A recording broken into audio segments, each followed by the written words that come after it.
Hey there, thanks for joining me again for another episode of YQG in Bloom. Today I am at Villa 92 Eatery and Cultural House in Tecumseh. I am with one of the owners, Margaret, and another one of the owners, her husband, Edward. How are you guys doing today? Not too bad. Good. It's Tracy. Villa 92 was the original Fong's Villa, and that was started by your parents? Yes. In 1992. Oh. Thus, the name Villa 92. You guys just kept the building, and they ran for a long time. It went for Fong's almost Villa. 25 years, and so it was a hard decision to sell. Somebody approached us, and then my mom thought, yeah, it's time, right? My dad wasn't well; he had dementia, and that was another reason why we had to concentrate on his health, right, and then her health too, right? So we decided, of course. Sometimes you just need a break. And that too, yes, that too. Now you guys, your whole family had this building ever since it closed? Like it's been sitting here for about 9 years? So the people who bought the business from us, they did operate out of the space for about 5 years. And the lease came up. That was an opportunity to kind of reclaim our space. So we thought, let's do it. We knew we wanted to, even when we sold the business originally, we knew we wanted to open up something again. But it took almost 10 years. Hey, good things come to those who wait. That's right. So, yeah. And we knew, of course, we didn't want to go back to doing what we had done. We had other ideas. We wanted this space now to reflect our interests, our personalities, right? And art is a big aspect of it. And well, I think it's a good idea to lay Fongs to rest for your family, because you're going to be judged. Are the kids doing it as well as the parents? And yeah, I mean, I love this atmosphere. And I think you guys said, Edward, that you wanted it to be like a Toronto type vibe. Sure, there were several inspirations. I mean, Margaret will often refer to a place called the Eatery Pub in Toronto as being an inspiration. Right, but it was actually the magazine first. Yeah. Okay. I had no clue the Eatery Pub existed, but when I was living in Toronto back in the late 80s, I subscribed to this magazine called The Eatery, and it was a literary magazine. Oh, it was lovely. And actually one of my film profs had written articles for this magazine, and that's how I was led to this magazine. Anyway, and then I discovered, oh, there's a pub. There's a pub called The Eatery. And so they made their money, and some of the money they used to publish this magazine. I always thought it was a great idea. So that was always in the back of my mind. And then when we got together, we just through our travels to England, to New York, etc., we saw things that were very exciting, and we wanted to bring back here. Like back 20-something years ago, like going to England, like a wine bar. Like that did not exist in Canada, right? Not even Toronto, I don't even think, right? So we're like, oh, let's try to do this. And we do have the space next door, which is the olive, Dressed by an Olive. Oh, okay. And back then, when we had Fong's Villa, that space was our storage space. And but we had some tenants in there too. But I always thought, oh, wouldn't it be great if I opened up a wine bar there? But it never happened because we were busy here.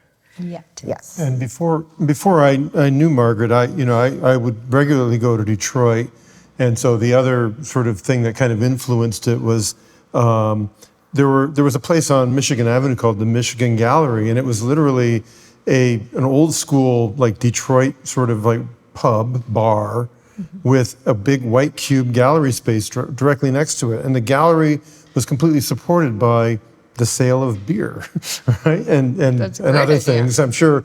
And so that was sort of another, kind of like model, like, that we could also kind of apply. It's a little bit of a sort of an interesting kind of hybrid, Well, in case you're wondering, we are at Villa 92, and this is in the cultural part of the restaurant. And right now it is an art show. Yeah.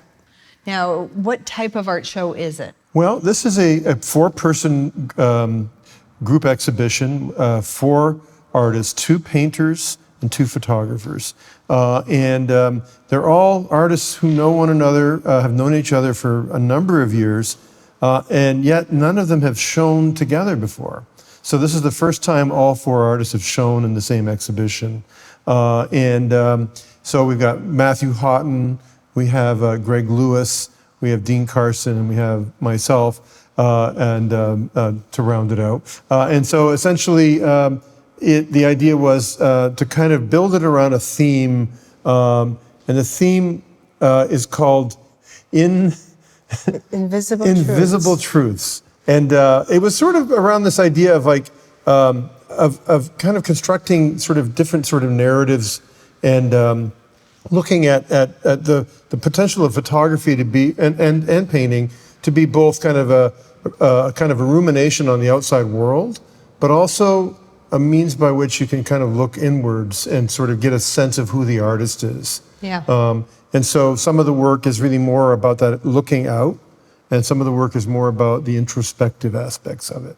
Yeah, I'm looking at this one right here, and it's just him sitting in this small kitchen. Yeah, they're kind of a documentary sort of quality to some of the photography, for sure. It is really nice. Yeah.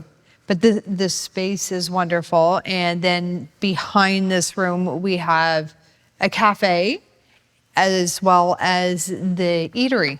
You guys do a little bit of everything. Now, is this always going to be like an art gallery, or is it going to be open to other things like, say, comedians, or I know you did a vinyl opening. Yeah, so we'll have any number of events in here. In terms of exhibitions, I mean, it's open to any media. So there'll be painting and photography and installation work, media, video. We are planning on some film screenings actually as well. So this will all suddenly the gallery space will become a little screening room. And then, live music events. At Christmas time, we did a kind of a literary event with like Christmas storytelling, and we'll do some poetry readings and improv and a number of things.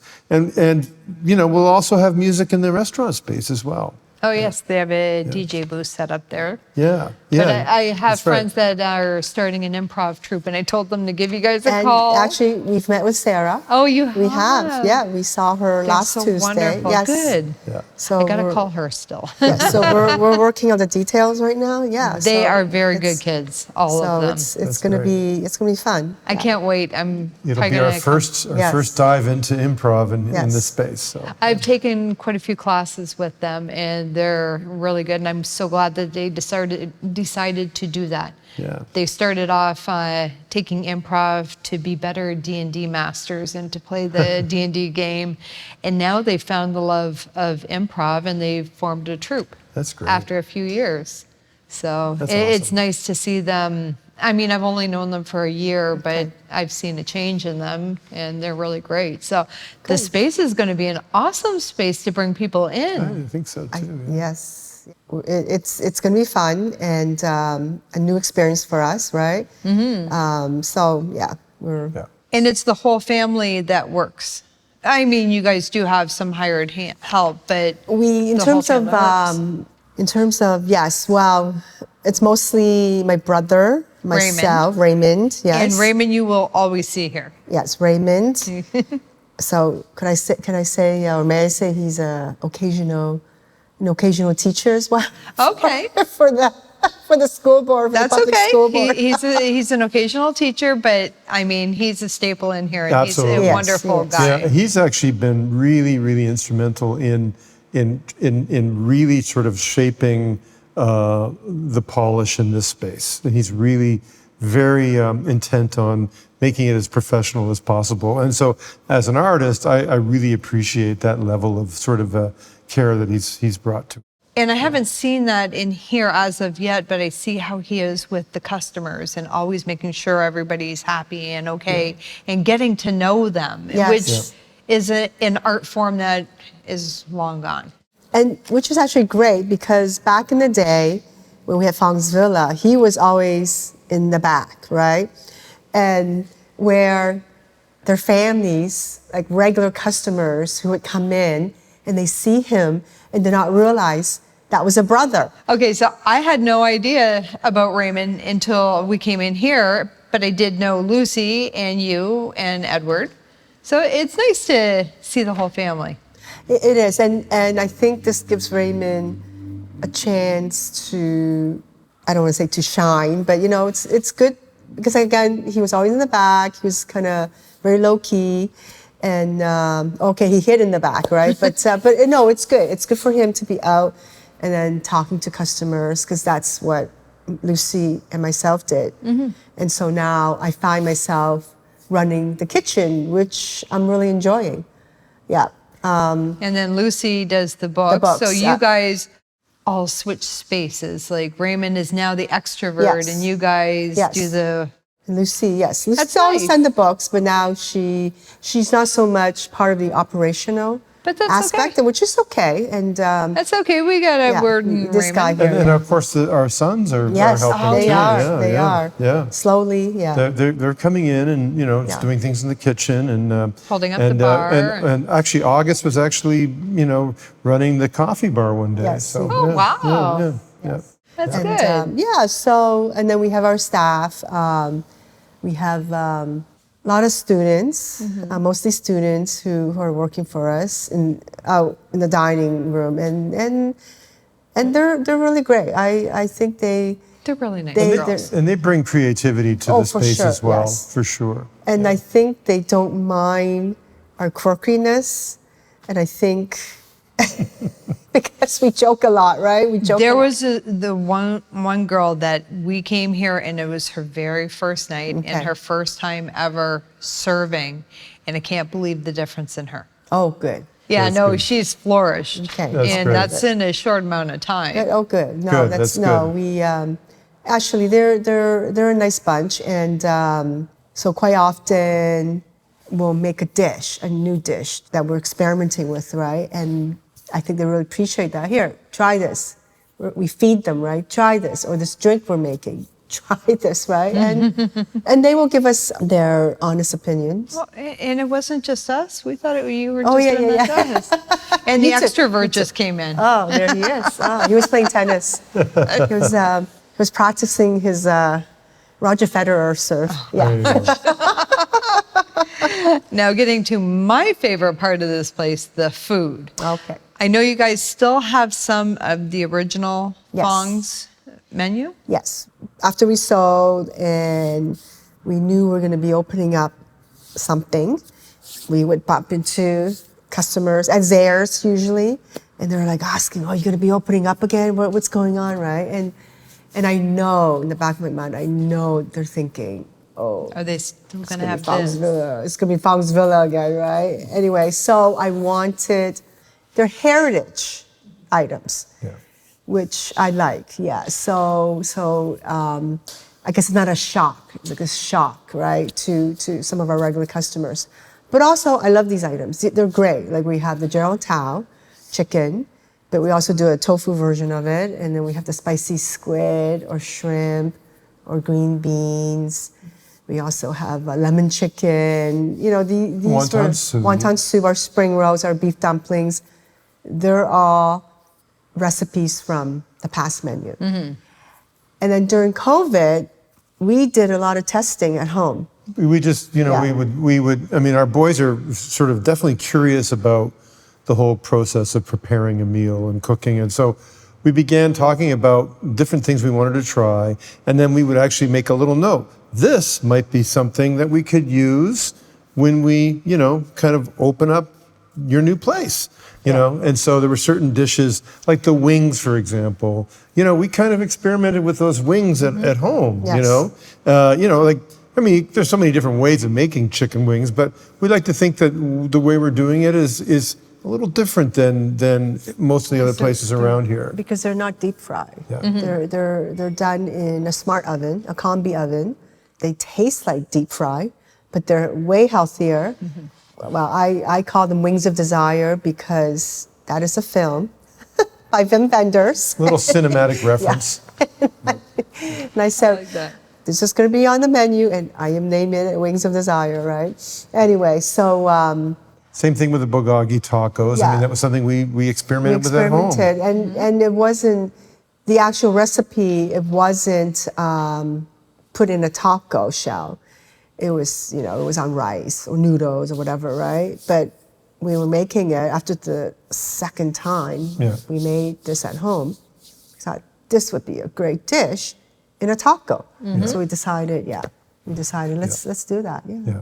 What I like about your place is I like the fact that you have a nice small menu that I'm not wondering, and then I end up ordering like 4 or 5 different appetizers, and that's my meal because they're all so good, like the bao. And I like how you make it as a sandwich, Yes. and the dumplings and the spring rolls, and there's a bunch of them, and the noodles. I am going to be bringing in some extra stuff from our own menu, some with black bean sauce on noodle.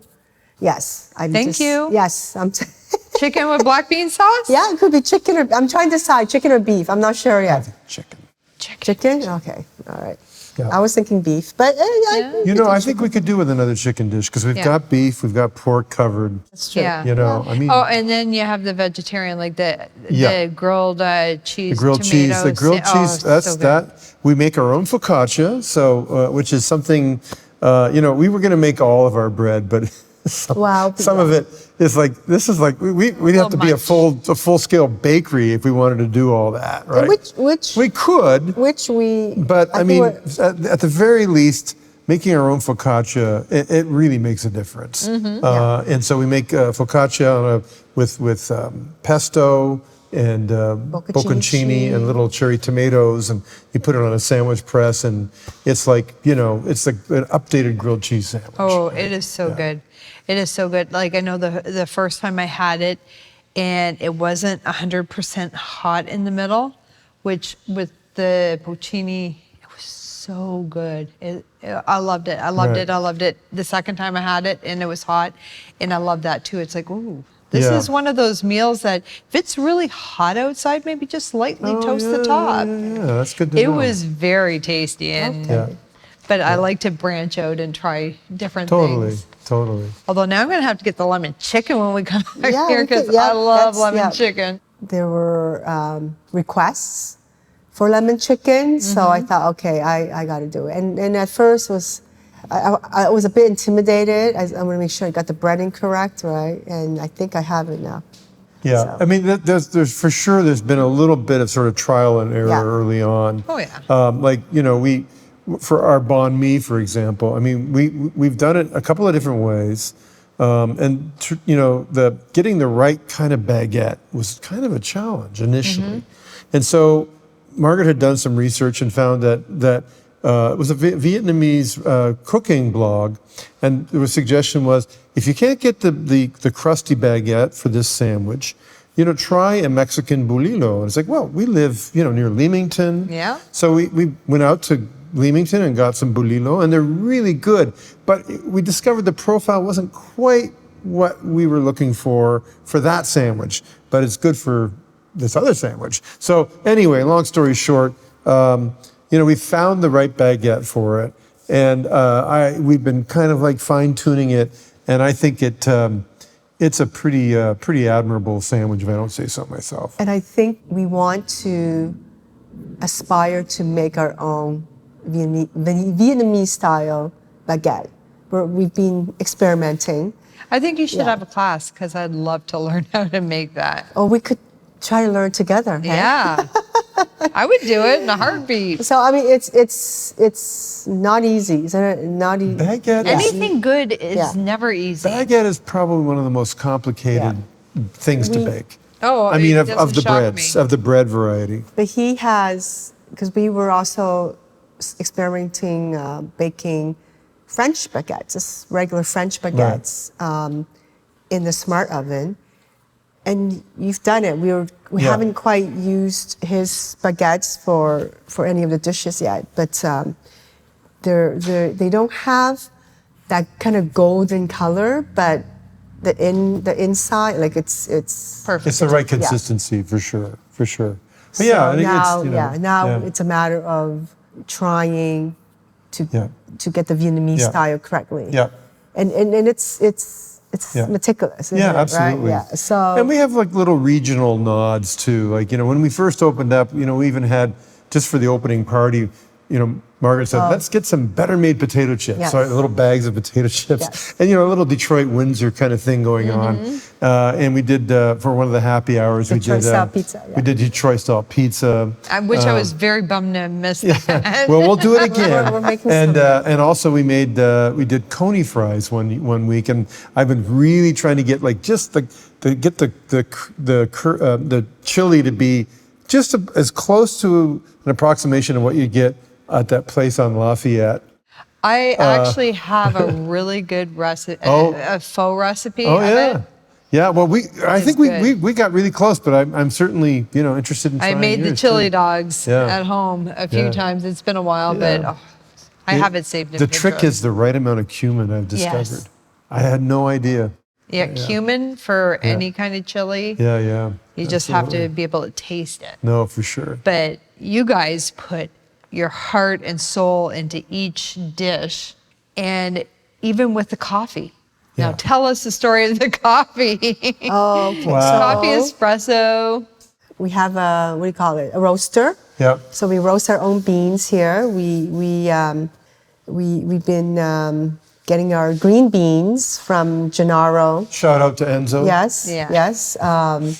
So this guy, it's his pet. Yeah, that's my pet project. Yes. Well, ever since Margaret and I have been together, we've always been sort of into coffee. So we had like yeah. a little espresso machine, and we took it very seriously, And so this was just the next step in terms of roasting, right? So we have this little roaster that does 1 kilogram at a time. So it's kind of a small batch roaster, and it suits our needs just fine. We have a nice group head machine, and we're trying to make it as kind of like a high quality of experience as we can possibly make it. So people can come in here in the afternoon and just sit on that comfy couch and have a coffee. Absolutely. Yes, and we bake as well. Yeah, we've been Yeah. doing baking as well. We do as much of our own baking as possible. We bake Cookies. chocolate chip cookies. We have Which are really croissant. good. Yeah, croissants. We have what else? Tarts. Pecan butter tarts. What else? We have. This one was great because my sister-in-law, our sister-in-law, she started working here just two mornings, and she's my baker. I had her do this Guinness cream cupcake for St. Patrick's Day. Yummy. Yummy, yes. So it's funny, I just found the recipe and I texted her, can you do this? And then the next time she came If in. it goes with coffee, I'm all for it. I've only had the chocolate chip cookies and the fortune cookies Yeah. and the Oh, yes, the peanut butter. chocolate, The yes. peanut butter balls. Which Yes. she does too, yes. That's her thing, yes. And Those are to die for. Yes, those are really good, yes. They're Those- really yes. Yeah. So is there anything new that's going to be coming up? I know you guys are just new. When did you guys open again? In November. In November. That's what Yeah. I thought. Yeah. Is there anything else that we're going to expect from you guys? Well, I did say we are going to be. You can count on in the near future a film screening. Actually, an Academy Award nominated documentary film called Bad Axe. That's coming. We don't have the date nailed down yet, but that's going to be in the works. Improv. What's that? Improv. Improv. But before all that, Friday, May 30th, we have a jazz performance. It's Organization Trio. This is their second time performing here. Yeah. So it's Friday, March 30th from 8 to 10:30. Yeah. Yeah. And I believe the players, percussion, guitar, and keyboards, I think. Yes. So, Yeah. they're great. Yeah. And so if you like jazz, it's definitely worth checking out. Yeah. Oh, for sure. Yes. And we'll have DJ nights as well. Yes, Jazz Kissa. A jazz kissa, which is sort of like for kind of listening sessions Yeah. where people can come that are really interested in, sitting and sipping a glass of wine and listening attentively to a piece of music. Based right? on It's based on the Japanese. Apparently, after World War II, a lot of American GIs who were staying in occupied Japan began kind of assembling in these various cafes and bars, and nobody could afford stereo systems at home, hi-fi sound, but these bars and cafes would invest in a high-end sound system, and people would come just to listen to jazz records mostly, and sip on coffee or sake or wine or whatever. And that became sort of a thing in Japan, the jazz kissa. And now, it's sort of evolved, although apparently it's still a big thing in Japan. And so we decided we were going to do our own version of a jazz kissa. And it doesn't necessarily mean that it's just jazz. Like we've been playing ambient electronic music and some jazz and some other things as well. So, yeah. Wow. Yeah. I love it. Yeah, and I think we're thinking of having a closing reception Yes. for this exhibition. Yeah. And it'll be sometime, probably the first week of June. Yeah. Yeah, Okay. we haven't decided exactly. Probably the Friday. We Yeah. think the Friday Yeah. the 6th. Yeah. So or I don't know, or Sunday the 8th. I don't know. Yeah. Maybe we're not Yeah. sure yet. So we have to decide A soon. work in progress, I guess. Hey, that's okay. Nothing's set in stone. Yeah. So I love this place. And you guys all have to come out here to Villa 92 Eatery and Cultural House. It's in the town of Tecumseh, on Tecumseh Road. And you can enjoy the artwork or whatever event's going on here. Have a coffee, sit on the couch, have some pastries, or try their lovely menu for dinner. It's just, you feel like you're coming home when you're here. It's just a really nice, homey vibe, and I love it. And Yeah. it's one of my favorite places. Tracy. Thank you. As you guys know by sitting here Thanks. way Yeah. too much. And and you can also have an Aperol Spritz. yes, Thank you both so much Thank for you. being here. Thanks, Tracy. Thanks, Thank Tracy. you. I appreciate it. And again, my name is Tracy Martins. This is YQG and Bloom. You all have a great day.